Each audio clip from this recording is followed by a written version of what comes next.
오늘 본문 말씀은 예수님의 팔복 가운데 첫 번째 복이죠. 한번 다시 1절에서 3절까지 읽어봅니다. 시작. 예수께서 무리를 보시고 산에 올라가 앉으시니 제자들이 나온지라 입을 열어 가르쳐 이르시되 심령이 가난한 자는 복이 있나니 천국의 저들의 것이며. 그랬어요. 심령이 가난한 자가 복이 있다.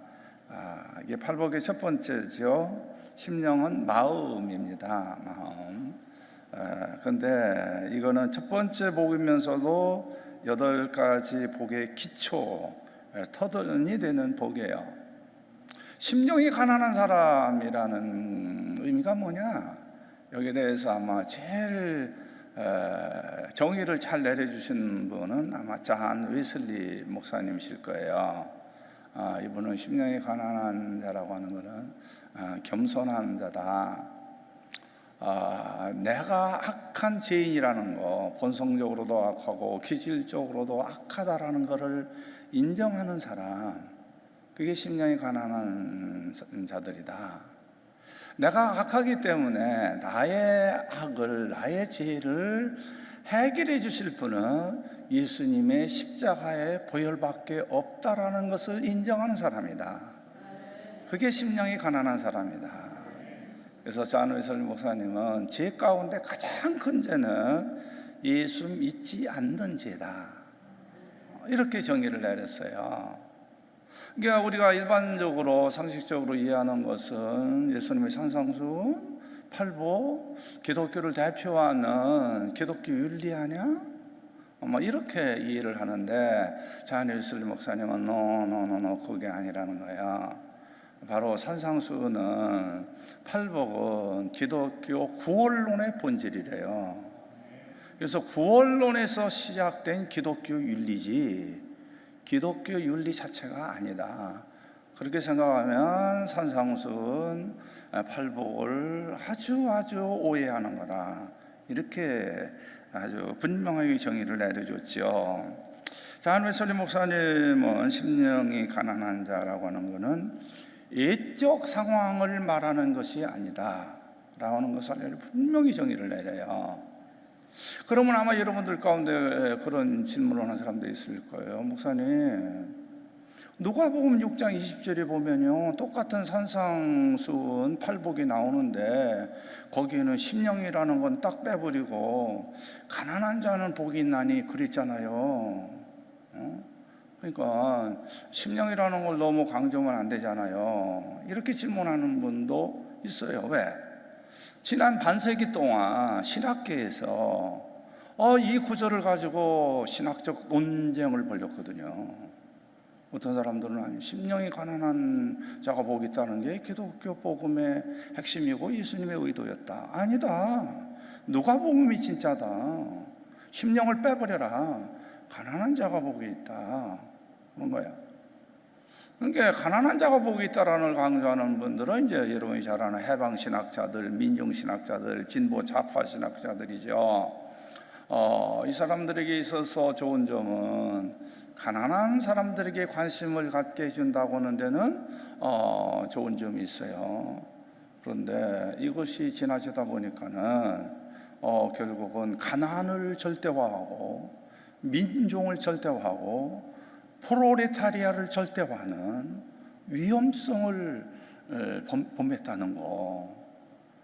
그래서 칼 바르트라고는 유명한 신학자는 이거 아니다, 그런 식으로 주장하게 되면 이거는 기독교 복음의 핵심은 하나님 사랑과 이웃 사랑이라고 예수님 분명히 말씀하셨는데 진보 좌파 신학자들은 하나님의 사랑을 이웃 사랑 속에 집어넣어 버렸다.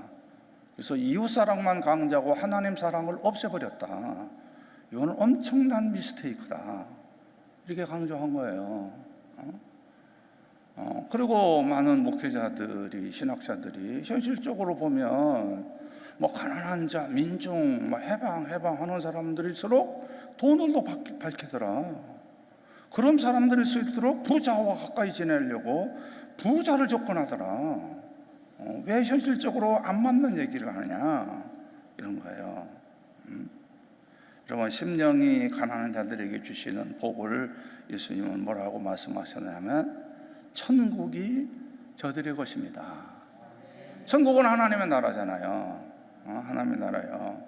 로마서 13장 17절에 하나님의 나라는 먹는 것과 마시는 것이 아니라 성령 안에서 의와 평강과 희락이다 그랬어요. 그게 하나님의 나라예요. 의라고 하는 것은 예수 그리스도를 통해서 믿음으로 은혜로 의로워졌다라는 거고, 평강이라고 하는 것은 바로 내가 하나님 앞에 의로움을 받은 대상자가 됐다는 것, 내가 하나님의 자녀가 됐다는 그런 데서 오는 평화. 그리고 희락이라고 하는 것은 성령이 우리 심령에 인쳐주셔서 도장을 주셔서, 그래서 우리가 예수 안에서 의로워졌다고는 그런 평강, 기쁨으로 가득 차는 거, 그게 희락이다. 이렇게 우리가 말을 할 수 있어요. 또 하나님은 심령이 가난한 자들을 들어 쓰셨어요. 이게 성경의 역사예요. 여러분, 구약을 대표하면 하나님이 들어쓴 큰 인물, 그러면 이스라엘 백성들이 애굽에서 노예 생활할 때, 430년 노예 생활할 때 그들을 해방시킨 용도자 모세 모르는 사람 없잖아요. 근데 우리가 일반적으로 상식적으로 생각하면 하나님이 모세를 들었을 때 40세에 들었으지 왜 80세 된 노인을 들었었을까? 의구심을 가져요. 사실 40세의 모세는 자기의에 토치되어 있었어요. 자기가 자기 히브리 민족을 해방시킬 수 있는 사람이라고 하는 자기의가 가득 찬, 심정이 가난하지 않은 사람이었어요. 그래서 애굽인을 죽이는 살인죄까지 저지르는, 그래서 애굽에 있을 수 없으니까 미디안 광야로 쫓겨나가잖아요. 그래서 미디안 광야에서 40년을 보냅니다. 거기서 자기 의가 다 깨지는 거예요. 그리고 80이 된 노인네를 호렙산에서 하나님이 부르는 거예요. 그때 80이 된 노인네 모세가 안 돼요. 나 못해요. 나 말도 어두네요. 내가 나이 80인데 왜 나 같은 사람을 부르세요? 나 그 사명 감당 못해요. 이게 심령이 가난한 자야.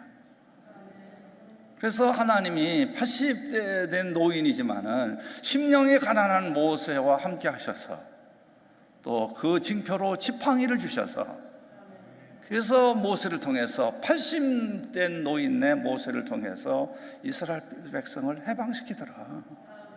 하나님은 심령이 가난한 자를 들어 쓰시더라, 그런 거예요. 젊어가지고 뭐 자기 의로 가득 찬 사람들은요, 하나님의 손에 잡히질 않아요. 소위 미꾸라지처럼 빠져나가요. 모르겠어요. 여러분들 미꾸라지 알아요? 봤어요? 우리 젊은 김전도사님 봤어? 우리 사람은 지금까지 살아오면서 미꾸라지를 못 봤대요. 근데 얼마 전에 가락시장에 가서 봤대요. 저게 추어탕을 만드는 미꾸라지구나. 서울에서만 살았으니까 미꾸라지 보지 못한 거야. 그러면 시골에서 산 사람들은요, 미꾸라지 잡아봤거든요. 나도 미꾸라지 잡아봤는데요, 붕어는 쉽게 잡혀요. 근데 미꾸라지는요, 두 손을 잡아도요 빠져나가요. 여기에 얼마나 힘이 세고 막 용틀고 그냥 미끌미끌해가지고 빠져나가서 잡기가 어려워요. 하나님 우리를 들었으려면 하나님의 손에 잡혀야 하는 거예요. 보리떡 사슴과 물고기 2마리도 하나님의 손에 잡히니까 기적을 일으킨 것처럼 하나님의 손에 잡히면 기적의 역사가 일어나는데, 그게 안 잡히려고 그러는 거예요. 미꾸라지처럼 빠져나가려고 그러는 거예요. 자기 의가 충만한 거예요. 그럼 하나님 그런 사람 안 쓴다는 거예요. 모세처럼 겸손할 때, 온유한 사람이 될 때 들어서더라는 거예요. 신약을 대표하는 분이 있다고 그런다면 그게 사도 바울이죠. 사도 바울은 철저하게 자기 의의를 부정하는 그런 사람이죠. 그래서 그는 오라나는 권고한 사람이로다. 이 사망의 몸에서 누가 나를 건져내랴. 내가 원하는 선은 행치 아니하고 원치 아니하는 악을 행하는도다. 이런 고백을 하잖아요. 그는 자기 자신에 대해서 철저한 파산 선고를 외쳐요. 그런 사람을 하나님은 들어쓰시더라는 거예요. 내가 의로워서 구원받는 게 아니라 나는 부족한데 오직 예수님의 십자가의 보혈의 은혜로 구원받는 거다 라고 하는 걸 인정하는 사도 바울. 나는 부족한데 성령님이 도와주시면 내가 모든 것을 할 수 있다. 그래서 열심히 성령님을 의지하고 기도한 사도 바울. 하나님은 그런 사람들을 들어 쓰시더라. 결국은 하나님이 들어쓴 구약의 인물이나 신약의 인물은 한결같이 심령이 가난한 사람들이더라 라는 거예요. 또 성경을 보면요, 심령이 가난한 사람들의 기도를 들어주세요. 교만한 자의 기도를 들어주는 게 아니에요. 대표적인 인물이 여러분이 잘 아는 히스기야죠. 히스기야는 남유다의 왕이었는데 그 당시 세계를 정복해도 너무너무 잔인무도하게 정복한 악한 나라, 그게 아수르죠. 아수르가 뭐 수십만 대군을 이끌고 예루살렘을 포위했어요. 아수르의 장군은 누구냐면 산헤립이라고 하는 장군이었고요. 그래서 히스기야 왕에게 산헤립이 선전포고문을 보내죠. 예루살렘이 쑥밭이 되기 전에 너희들이 다 칼로 배임을 당하기 전에 순순히 항복해라. 그러면 산다. 근데 그 선전포고문을 받은 히스기야가 예루살렘 성전에 가가지고 우리 강단성 앞에 가가지고 그 선전포고문을 내놓고 간절히 기도해요. 하나님만 의지하는 거예요. 심령이 가난한 자로, 겸손한 자로 하나님만 의지하고 간절히 기도해요. 그랬더니 새벽에 하나님의 사자를 보내주셔서 18만 5천 명의 아수르 군대를 죽여버려요. 그래서 이들이 겁이 나가지고 다 그냥 후퇴해버린 거예요. 철수해버린 거예요. 하나님은 기도하는 사람, 겸손한 사람, 심령이 가난한 사람을 들어 쓰시더라는 거예요. 어떤 사람은 그런 생각을 할 거예요. 일반적으로 보편적으로 보면 예형적 조건이 가난한 사람들일수록 심령이 가난한 거 아니에요? 그러나 답은 yes and no. 그럴 수도 있고 그렇지 않을 수도 있고요. 예형적 환경에 따라서만 심령이 가난하고 심령이 가난하지 않고 그렇게 우리가 판단할 수 없어요. 제가 목회 40년 넘게 하다 보니까요, 어떤 사람은 많이 배운 사람이에요. 아주 지식이 많은 사람이에요. 그런데도 불구하고 심령이 가난해요. 심령이 가난해서 기도 열심히 하고 하나님 의지해요. 어떤 사람은 굉장히 부자예요. 돈이 많은 사람이에요. 그런데도 심령이 늘 가난해요. 겸손해요. 하나님 의지해요. 선교 사명 잘 감당해요. 어떤 사람은 사회적인 지위가 높은데도 그런데도 언제나 심령이 가난해요. 우리 교회 새벽기도 나오는 장로님 한 분, 이분은 우리나라 사법부의 최고의 위치까지 올랐던 그런 장로님이거든요.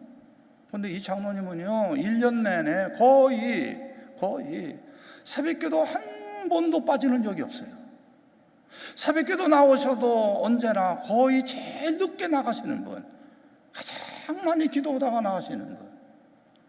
이번에 코로나로 지난 수요일 이제 우리 새벽기도 못합니다. 정부 지침이 새벽기도 하지 말래요. 그랬더니 계속 저한테 전화 와가지고 새벽기도 못해서 안타깝다고, 너무너무 속상하다고.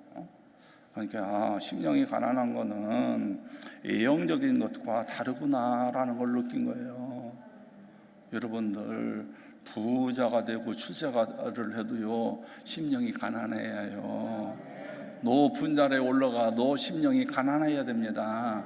언제나 가난해야 해요.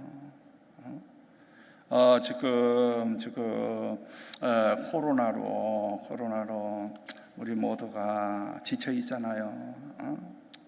자, 이럴 때 긴장되어 있는 순간인데 내가 좀 우스운 얘기 하나 할 테니까 10명이라도 열심히 웃으세요. 10명이 안 웃으면 나만 이상하게 가게 되잖아요. 어느 40대 된 여자 집사님이 심장이 약했대요. 심장이 약해서 이제 심장 수술을 갔는데 기적적으로 살았나 봐요. 심장 수술 잘 돼가지고. 근데 심장 수술할 때 마취된 상태에서 환상을 봤는데 하나님을 만났대요. 하나님이 아무개 집사야, 너 죽지 않는다. 너 앞으로 40년 더 산다. 히스기야에게는 15년 더 산다 그랬는데 이 집사님한테는 뭐가 그렇게 예뻤는지 40년 더 산다 그래가지고 너무너무 좋은 거예요. 다시 이제 수술 잘 맞춰가지고 생명이 연장됐으니까 감사하고, 그래서 좀 하나님은 사역을 위해서 계획을 세우고 선교를 위해서 계획을 세우고 그래 하는데 이 집사님 생각이 40년을 나한테 더 살게 한다? 그러면 긴 세월이고 80대 중반까지 내가 살 수 있는 보증을 받았는데 그러면 어떻게 해야지? 예쁘게 살아야지. 이렇게 성형수술 해야지. 그래가지고 예쁘게 40년 살아야지.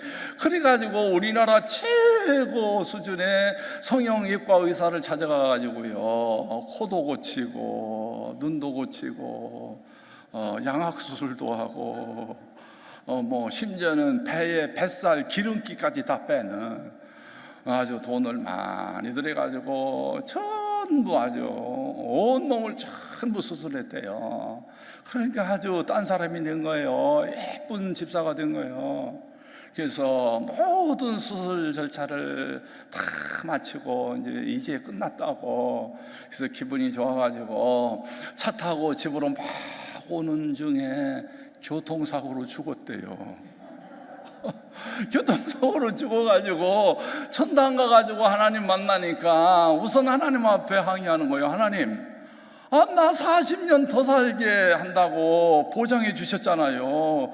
그런데 왜 사고 나는데 나를 지켜주지 않아가지고 나를 죽게 이렇게 만들었어요?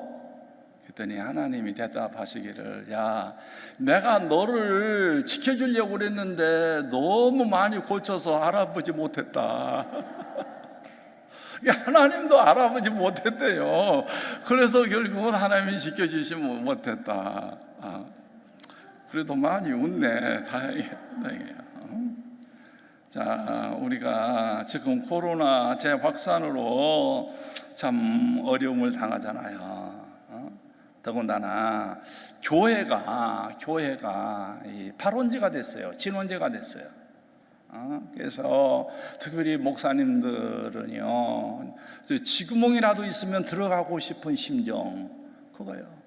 TV 뉴스를 보면 완전히 목사님 질타하고 교회 질타하고 기독교 질타하고, 총리도 대통령도 타켓은 교회니까 우리가 몸둘 바를 모르는 거예요. 사도 바울이 선교하면서 박해를 받을 때, 고난을 받을 때 고린도전서 4장 13절에 보면 이런 참 아픈 표현을 하죠. 우리가 지금까지 세상에 더러운 것과 만물의 찌꺼기같이 대접을 받았노라. 찌꺼기라는 말은 세번역 표준 성경에는 쓰레기같이 대접받았다. 사도들이, 크리스천들이 초대교회에서는요, 존경받은 게 아니라 저 하층 계급, 가난한 사람들, 믿는 저 예수교쟁이들, 그래서 아주 더러운 찌꺼기같이, 쓰레기같이 대접을 받았다라는 그런 푸념을 해요. 지금 한국교회가 그런 꼴이 돼버린 거예요. 마치 한국교회가 더러운 찌꺼기처럼, 그래서 혐오 대상이 돼버리고, 예수 믿지 않는 사람들은 기독교에 대해서, 목사에 대해서 분노하고 그런 상황. 이런 상황에서 우리가 어떻게 해야 하나? 그저 가만히 하나님 앞에서 묵상하세요. 침묵하세요. 이거 우리 억울하다. 이거 교회가 덫에 걸린 거야. 이러지 말고 침묵하고 근신하고 회개하고 감내하고 기도해야 하는 거예요. 전 기도밖에 없어요. 간절히 기도해요. 역사의 주권자는 하나님이에요. 하나님 앞에 기도하는 거예요.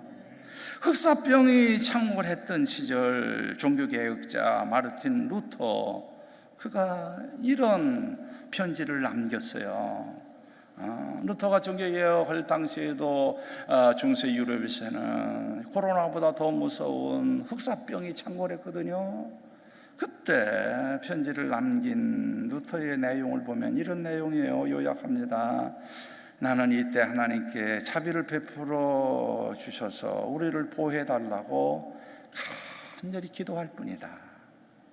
그 다음에는 소독하여 공기를 정화하고 음식도 잘 먹고 약도 잘 먹어서 내가 흑사병에 걸리지 않도록 예방한다.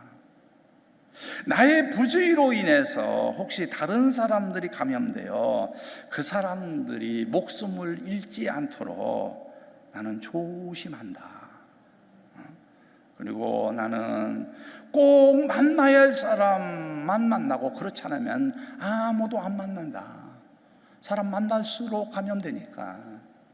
내가 꼭 가야 할 장소만 가고 꼭 그런 데가 아니면 나는 가능한 한 그런 장소 모임에 안 간다.